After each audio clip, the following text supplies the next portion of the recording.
We have an update on the future of this top free agent, and 2 AEW champions have hinted at an exit from the company. But first, recently released WWE superstar Mandy Rose would take to her fan time page this week, where she discussed the possibility of her joining All Elite Wrestling, something that many have anticipated following her departure in December. Rose appears to be open to the idea and even teased 2 potential partnerships with some former WWE allies, and she would say, "Oh, that would be nice to reunite with Saraya in AEW. Oh yeah, oh my god, I could reunite with Dustin Rhodes too. I have a few little old schools that we could reunite. I haven't ruled it out for sure coming back to wrestling. It's not like the boots are hung up and stuff, it's not like that, but right now it's not my main focus, but definitely for the future, maybe, we'll see." Rose would team up with Dustin during the 2018 Mixed Match Challenge tournament while she was a member of Saraya or Paige's Absolution faction back in 2017. With Toni Storm and Saraya teasing a 3rd member of their group, presumably another former WWE talent, to continue the Outsiders versus AEW original storyline, could Mandy be a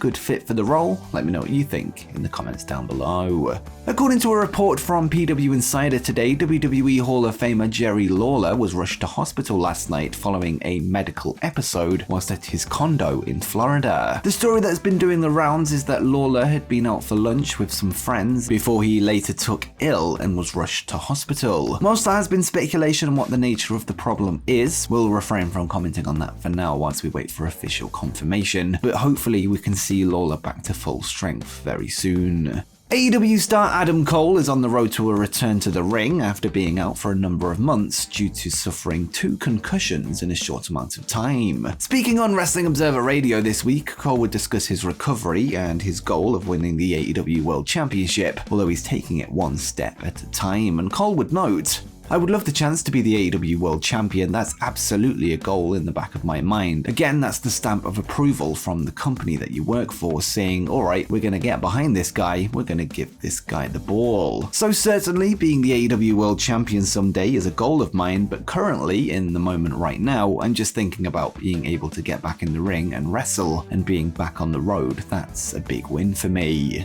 Last night we discussed a report from Fightful Select that Ring of Honor television tapings were set to return at the end of February, with several talents being informed of the news internally. In an update on the situation, several ROH and AEW names have been pulled from an upcoming independent show for Beyond Wrestling later this month, including the ROH Pure Champion, a sign that they will now be involved in the Ring of Honor shows, and Beyond would take to Twitter to say, "Wheeler Yuta, Willow Nightingale, Tracy Williams, and Trish Adora will no longer be appearing or competing at Perfection or Vanity on Sunday, February 26 at White Eagle in Worcester. Email Beyond Wrestling if you'd like a refund." The tweet appears to confirm 4 names that will appear on the first episodes of Ring of Honor TV under the Tony Khan era, which will air on Honor Club sometime in the coming months. And before we continue the video, I just want to mention that we've almost hit 1,000 subscribers on WrestlePlanet Gaming, and if we get there, that will allow me to monetize the channel, which would obviously be very helpful. So if you're looking forward to WWE 2K23 and AEW Fight Forever, make sure you head over and subscribe to WrestlePlanet Gaming ahead of what is anticipated to be a very exciting year for wrestling games.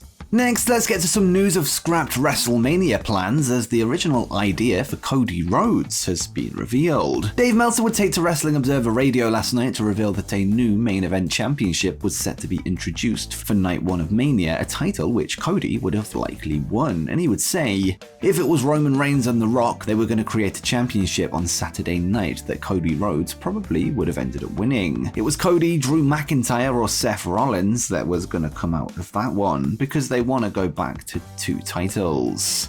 Of course, with The Rock now ruled out from working a match with his cousin Roman Reigns, Cody will take on the Tribal Chief for the undisputed WWE Universal title instead, with it yet to be seen if the second main event belt will still be introduced for the Raw brand.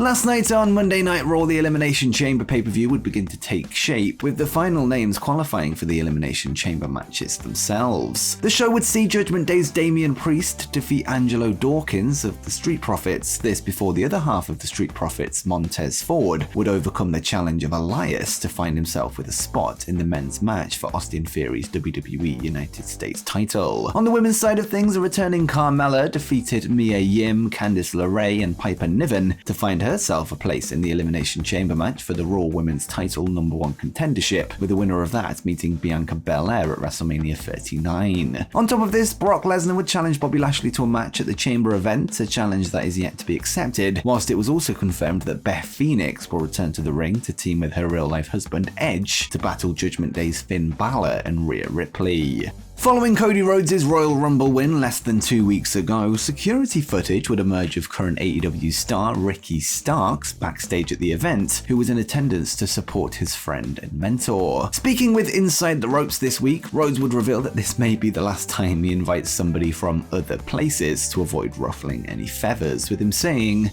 "Yeah, what an idiot though, right? Listen, it's one of those things where the locker rooms have crossover. People are married to other people from other locker rooms, people have friends. This is a kid who I started on this journey at my former home, and obviously I want to follow and see his journey, but I will say it's probably best that none of my friends come and visit me at the shows anymore. We don't need security cam footage of that. Poor Ricky Starks. I hope he didn't get in any trouble. I don't think he did. He was there to support a friend who had been absolutely down and out with a pectoral muscle injury. Ricky Starks was one of the guys who nursed me through it to a degree and helped remind me of who I can be. So I was happy to have him and had some other friends there. The other friends stayed on the bus because they're not crazy yahoos. I don't want to cause any strife between any places. We all love the same thing. It's the squared circle. It's the wrestling industry. And I've got to remember, I always think I don't have any rules.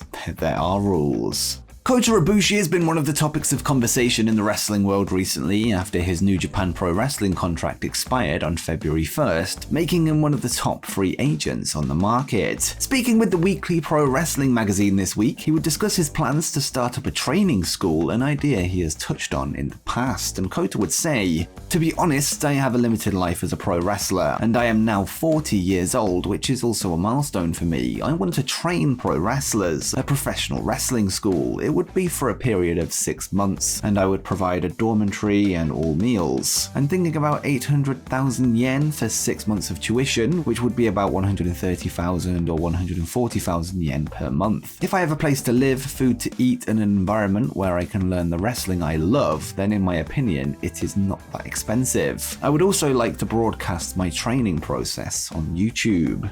Regarding a potential move to the United States, with rumors that he could be heading to All Elite Wrestling at some point, Kota would clarify that he wants Japan to be his, quote, main battlefield, this despite being booked on several independent shows in the coming months, notably for Game Changer Wrestling. In January 2024, the AEW contracts of the Young Bucks are coming to an end, with the futures of the EVPs still up in the air. Whilst Fightful recently reported that the Brother Tag Team are in talks over a new deal, Matt and Nick would get the rumor mill swirling last night when they changed their Twitter bio to suggest that their time with the company could be coming to an end, and the bio would read, "Less than a year left, where does the time go?" Whilst an AEW exit for the Young Bucks does seem unlikely, the same was said about Cody Rhodes, who himself was an EVP of the company before his WWE return in early 2022. With that said, Dave Meltzer recently revealed that AEW are keen to lock them in to a deal soon enough, with fans now waiting to hear more on the future of the Elite, with Kenny Omega's contract also said to be up this year. And before you go, make sure you check out my prediction for every superstar removed from WWE 2K23.